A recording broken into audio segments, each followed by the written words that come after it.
Next article आता है तारा glide weapon का। सबसे पहले तो ग्लाइड वर्ड कहीं पे भी आता है तो इसका मतलब होता है मैनूवरिंग डिक्लेयर करना। मान लो कोई आपके पास ऑब्जेक्ट है, कोई वॉर हेड है, वो डायरेक्शन लेस है। जैसे बॉम्ब होता है ना, बॉम्ब को छोड़ दिया एक जगह पे एयरक्राफ्ट के थ्रू और वो जाके फट जाएगा। पर आप क्या चाहते हो कि उसके अंदर थोड़ी सी मैनूवरेबिलिटी होती है, क्या पता नीचे दोबारा से आपका जो टारगेट था वो मोबाइल था नेचर में। ये मान लीजिए एयरक्राफ्ट है, ठीक है, एयरक्राफ्ट से आपने बॉम्ब को डिप्लॉय किया, किसके ऊपर, एक नीचे टारगेट था और उसके अंदर शायद कोई एक्सप्लोजिव मटेरियल था, आपको उसको रिमूव करना जरूरी समझा। अब जब रिमूव किया तो बॉम्ब ने क्या किया, जाके नीचे गिरा, पर ये मोबाइल था नेचर में, ये यहां से यहां पे पहुंच गया था, बॉम्ब पीछे फट गया, तो वो तो वेस्ट हो गया। तो अब आपने क्या किया, इस बॉम्ब के साथ अगर एक ग्लाइड सिस्टम लगा दिया जाए, ग्लाइड सिस्टम क्या करेगा, अगर ये मूव करा तो फटाफट से ये भी मैनूवर कर जाता, ये भी मूव कर जाता, दैट इज ग्लाइड वेपन। ये एयरक्राफ्ट है, एयरक्राफ्ट से आपने बॉम्ब को डिप्लॉय करा, बॉम्ब जाके गिरेगा अपने टारगेट के ऊपर, पर आपने किससे डिप्लॉय करा भी, एयरक्राफ्ट से। अब एयरक्राफ्ट से एक ही दिक्कत रहेगी, शायद थोड़ा बहुत वो ऊपर नीचे हो सकता है कि अपनी जगह पे जाके ना हिट करे, आगे पीछे कहीं और एरिया पे हिट कर सकता है। तो आपने क्या किया, जब इस बॉम्ब को फेंका, नीचे जो टारगेट था ना वो मोबाइल था। अब जब ये मोबाइल था, इनको पता लग गया, शायद इन्फॉर्मेशन मिल गई कि हमारे ऊपर अटैक हो सकता है, ये पहले एक्टिव थे तो इन्होंने अपना जो व्हीकल था उसे मूव कर लिया, मूव करा, आपका बॉम्ब जाके वेस्ट हो गया, एक चीज हुई। तो आपने क्या किया, एक ग्लाइड वेपन डेवलप करा जिसका तारा नाम दिया है, अभी के लिए तारा याद रखो। तो ये ग्लाइड क्या करेगा, इस बॉम्ब के साथ एक और छोटा सा डिवाइस अटैच करा जाएगा। अब अगर ये टारगेट यहां से मूव भी कर जाता है तो एकदम से ये नीचे नहीं गिरेगा, मैनूवरिंग उसमें हो जाएगी, मतलब उसको आपने कंट्रोल कर लिया। इनर्शियल नेविगेशन सिस्टम इसमें अटैच करे जाते हैं, ये स्पीड को कंट्रोल करेगा फटाफट से और इसकी डायरेक्शन को भी देखेगा कि किस डायरेक्शन में टारगेट गया है, तो उसी डायरेक्शन में ये भी दौड़ना शुरू कर जाएगा। तो ये जो ग्लाइड वेपन सिस्टम है, एक तरह से किस तरह से एक्ट कर रहा है, ये कॉम्प्लीमेंट्री नेचर का एक्ट कर रहा है कि आपने ऑलरेडी आपके पास जो भी मिसाइल है, वॉर हेड्स हैं, बॉम्ब्स हैं, जो भी चीजें हैं, उसके साथ आप इसको अटैच कर सकते हो। अटैच क्यों करा, कि पहले वो डायरेक्शन लेस था, आपने उसको फिर इसके थ्रू डायरेक्शन प्रोवाइड कर दी। तो ये टेस्टिंग भी अभी रिसेंट करी गई है। हाँ, फिर मैनूवर करेगा, मैनूवरिंग के लिए आईएनएस यानी कि इनर्शियल नेविगेशन सिस्टम अटैच्ड है।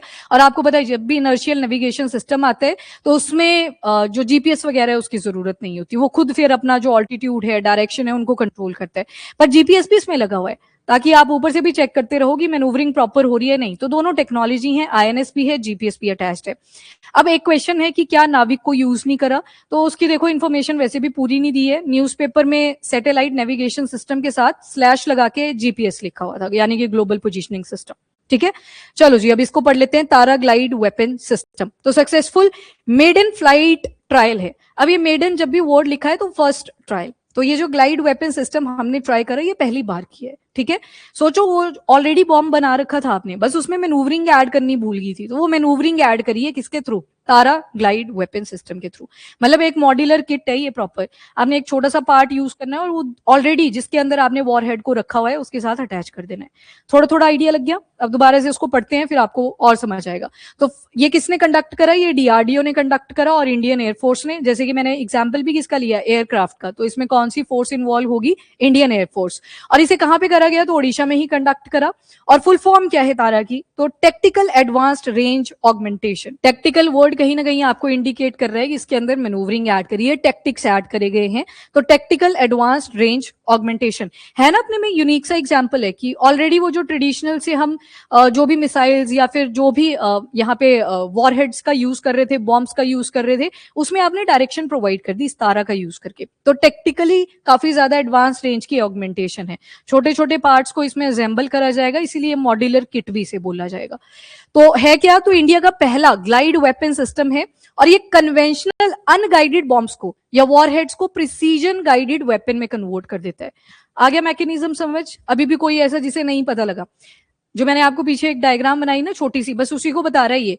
पहले जो बॉम्ब था वो कैसा था, अनगाइडेड था, आपने ऊपर से फेंका, वो जैसे आपने फेंका वो गिर के जाके फट गया वहां पे। पर अब क्या किया आपने, जब तारा ग्लाइड वेपन सिस्टम उसमें अटैच करा तो उसमें precision guided weapon system add हो चुका है। प्रिसीजन मतलब अब बिल्कुल स्ट्राइकिंग जो कैपेबिलिटी है वो डायरेक्शन के हिसाब से चलेगी। अगर आपका जो टारगेट था वो मोबाइल नेचर का था, वो मूव कर चुका है वहां से, तो ये उसके पीछे भागेगा, छोड़ेगा नहीं, मतलब फायर एंड फॉरगेट नहीं है अकेला। अब डायरेक्शन भी इसमें ऐड कर दी। तो आपने क्या किया, जो कन्वेंशनल अनगाइडेड बॉम्ब था उसे किस फॉर्म में कन्वर्ट कर दिया, गाइडेड बॉम्ब की फॉर्म में कन्वर्ट कर दिया, प्रिसीजन गाइडेड बॉम्ब उसको अब बना दिया।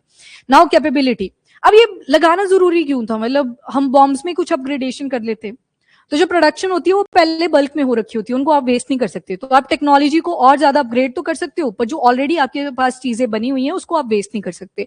तो इसी वजह से ये बनाया जाता है। अब ये जो तारा वेपन सिस्टम है, इसे चेक कर लिया कि ठीक है, सक्सेसफुली हमने इसको ट्राई करा। अब इसका जो प्रोडक्शन है बल्क में, वो बनाना भी शुरू कर दिया साथ के साथ ही, जैसे ये सक्सेसफुल ट्रायल्स हुए।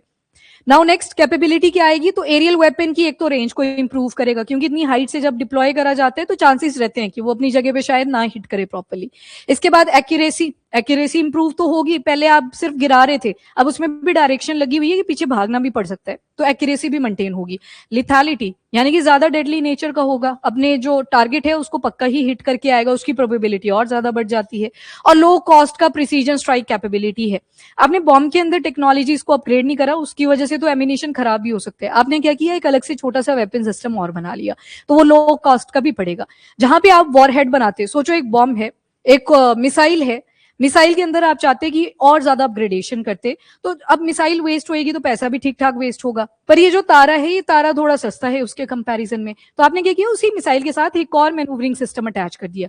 टेक्नोलॉजी वही है जो आपने मिसाइल में ऐड करनी थी या बॉम्ब में ऐड करनी थी, पर आपने क्या किया, उसके लिए एक छोटा सा वेपन अलग से ही बना दिया वहां पे, ताकि बस उसको हम अटैच करें, और वो कम कॉस्ट का भी पड़ेगा।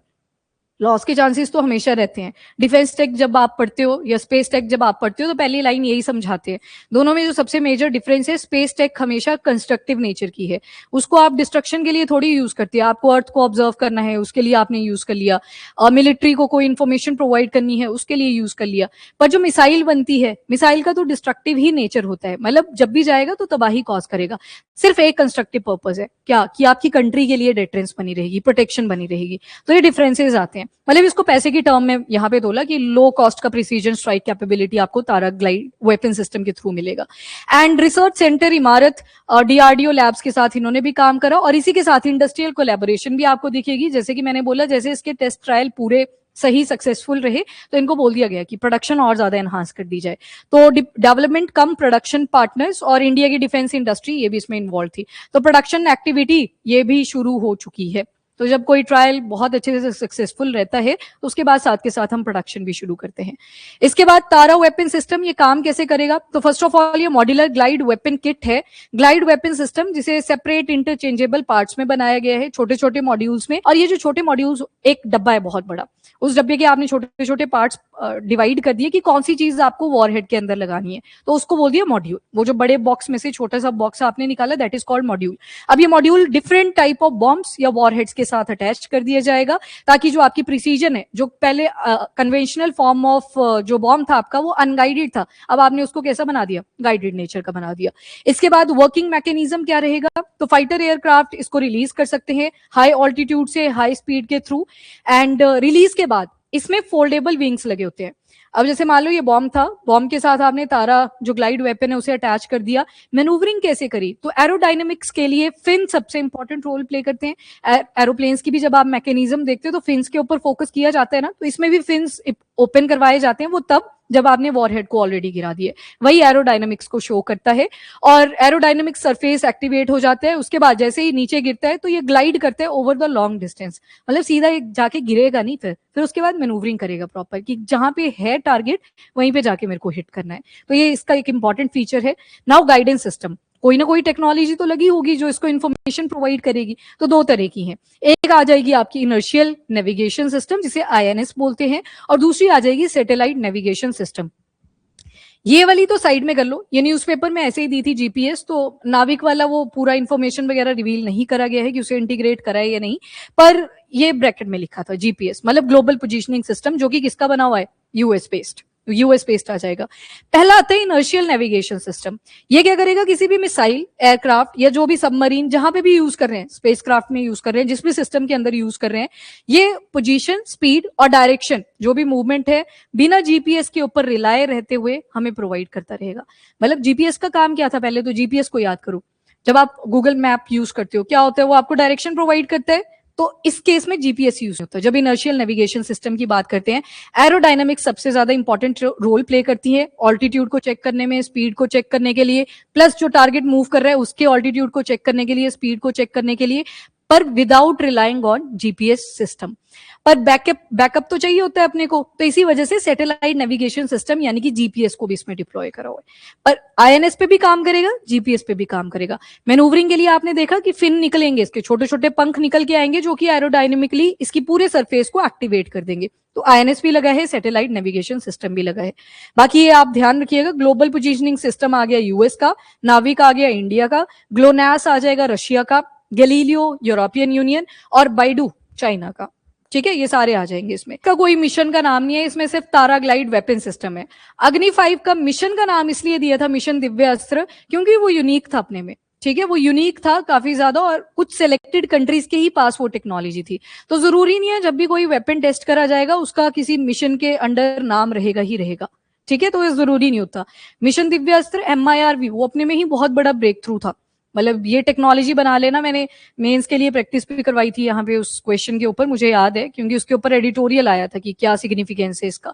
तो वो अपने में ही बहुत बड़ा ब्रेक थ्रू था, तो उसके लिए मिशन स्पेशली मेंशन करा गया। पर सारे वेपन्स के लिए किया जाए वो जरूरी नहीं होता। ठीक है, जैसे इसका सीधा बोल दिया कि TARA glide weapon system tested successfully, that's it, कोई मिशन नहीं बोला इसमें। ठीक है, okay, higher precision accurate targeting advantage I think अब आपको क्लियर है। इफ कंपेयर टू अगर बॉम्ब के अंदर आपको टेक्नोलॉजी इंटीग्रेट करनी होती है तो थोड़ा और कॉम्प्लेक्स वो हो जाता। ये लाइट वेट है, लो कॉस्ट का है, और इसके साथ स्ट्राइक रेंज भी इसकी एक्सटेंड कर जाती है। कैसे? क्योंकि अब मैनूवरिंग ऐड कर दिया आपने, तो ऑब्वियस बात है वो और रेंज तक मूव कर सकता है वहां पे। और इसे एयरक्राफ्ट के थ्रू लॉन्च करा जाएगा। मेजर रोल इसका ग्लाइड डिस्टेंस में रहेगा। ग्लाइड वर्ड जब भी आता है, ग्लाइड क्या समझते हो आप? ग्लाइड सुनते ग्लाइडिंग याद आ रही है एकदम से? ग्लाइडिंग में भी मैनूवरिंग रहती है, तो बस ग्लाइड का मतलब मैनूवरेबिलिटी उसमें ऐड कर देना। ठीक है, और ओवरऑल परफॉर्मेंस ये भी इंप्रूव करेगी जो भी वॉरहेड।